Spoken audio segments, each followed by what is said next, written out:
Hello and welcome to this chat we're having today about mindfulness and knitting and crocheting. I am Pilar Caballero.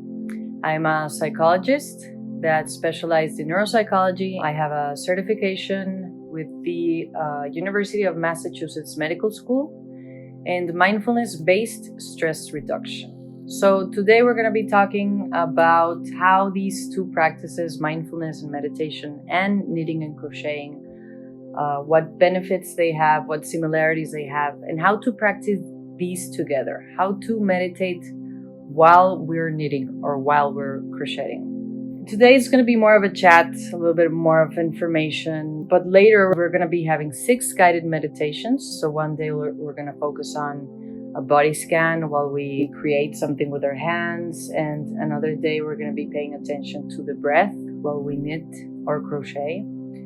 And we will also practice gratitude, and another day we're going to practice have an intention behind this knitting or crocheting or what we're making with our hands. So thank you for being with us today. Let's get to it. I have a nice phrase here that says, "They say it's made with the hands, but really it's made with the heart." And I guess you understand what I mean by this. It's supposed to be something that you do with your hands, but really it's something that has some feeling behind it. There's a lot of heartfelt things when we give someone something we knit or crochet. I want to get into a little bit what is mindfulness first, just to have a sense of the meaning of this word, and then we'll be talking about both of them together. One of the author's definition is the awareness that arises from paying attention on purpose in the present moment and non-judgmentally. So there's this aspect of being as present as we can with as much attention as we can have in this moment. And even if what we're feeling at that moment is something difficult or not easy to deal with, we're just present with it. We just feel it. We know it's there. So there's a sense of consciousness about physical aspects or emotional aspects that we might be dealing with at that moment. And another definition is moment-to-moment consciousness or moment-to-moment awareness. So we know what's going on with ourselves, what we're feeling moment-to-moment as it arises. Paying attention to the experiences of the present moment with openness, curiosity, and a disposition of being with what is. So instead of maybe trying to deny or push away or not feel this difficult emotion, instead of doing something like this, we try and start doing this, to look it in the eye and get a sense of what it is, how we can feel it, where in the body we feel it, how we sense it. And also observe it with a kind of curiosity. What is this? How strong is this? Does it change? How fast does it change? And you'll see an image in this moment about 2 little things having a conversation. And one of them says to the other, "What is that?" And the other one answers, "Oh, just my mind." And we see all these colors, noise, intensity that really comes from within. And this is how we feel a lot of the times, right? Most of us.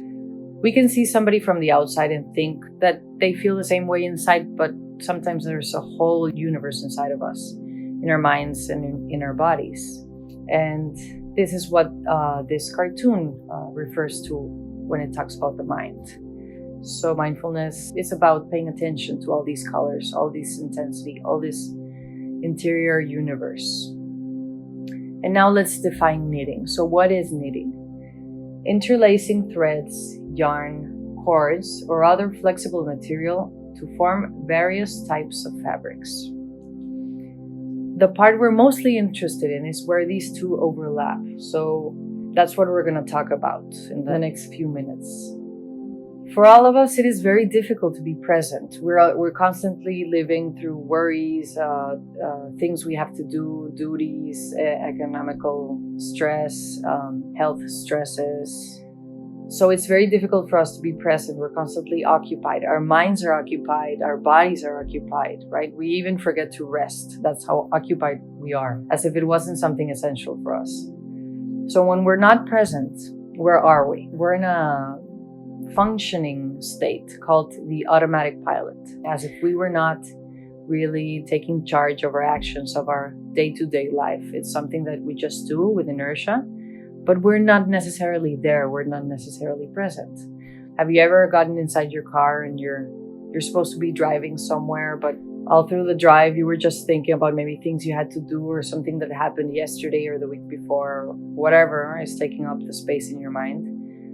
And then you get somewhere and you suddenly notice that either you were driving the wrong way or you got somewhere you were not even going, right? So that's being an automatic pilot.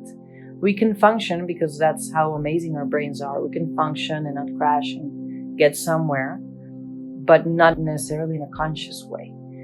So this is automatic pilot. And when mindfulness comes in, we can really sense the moment, be present in our lives. So what happens when we're not present? What are the consequences when we're constantly distracted and not really, really there? We make more mistakes because we're distracted and we try to do multiple things at the same time, which of course we're not able to do well. We're more impulsive because we don't really know what's happening to us, inside of us, so we just act, we just react constantly. There are more negative emotions present. Unfortunately, when we're in automatic pilot, most of our thoughts or our train of thoughts are negative. So we can really feed these negative thoughts without noticing. So they start to gain more strength or to be there more constantly in our life. We also have more physical symptoms of stress. When we are more present, we are less stressed. Only by connecting with our body, with our breath, with the sensation of our skin, these tiny moments of attention bring us to the present. And this allows us to be less in our stressing thoughts and more in the present moment. We also have a less ability to cope with stressful situations. If during our day we are constantly activating this stress mechanism because we are maybe inside of thoughts or constantly stressed out about things we have to do and not really being able to be present during our day, then our stress baseline, if maybe the ideal baseline would be over here for us to be a little bit more self-regulated or calmer, the baseline starts to be over maybe a little bit over here. So when something stressful comes up during our day, we will have a reactive interpretation of the situation and we won't be able to cope with it properly. We won't be able to see clearly. So the calmer we are and the more present we are, the better we can deal with day-to-day stresses. There are also very interesting results thanks to recent research, mostly in the last 10 years, about these practices, these contemplative practices. So what happens when we practice mindfulness constantly? We have better stress management. There are also changes at brain level, which are very interesting, and we can really see what happens in the brain. And the areas that change in the brain are key when we manage emotions. So the more we meditate, the better we are at managing emotions, because the frontal lobe, which is this area of our brain over here, it's almost like it grows. It makes more connections. It functions more properly. There is also an improvement in our immune system, which of course right now is really important to all of us. There is greater psychological well-being overall. We just feel better. We deal better with things in a psychological level. And we have more positive feelings. We don't feed these negative feelings as much. We can choose other kinds of thoughts, other kinds of feelings. And we also have an increased empathy. So we're able to notice suffering in other people better. Just simply by being present, we can notice that the other person is suffering. There's some things happening to them. When we're constantly thinking of something else, how can we notice what happens to the other person? We can't really. We don't really see clearly. And I have a phrase here by Jon-Manning. The repetitive and rhythmic character of weaving is an ideal contemplative activity. Both weaving and meditation require careful and focused attention.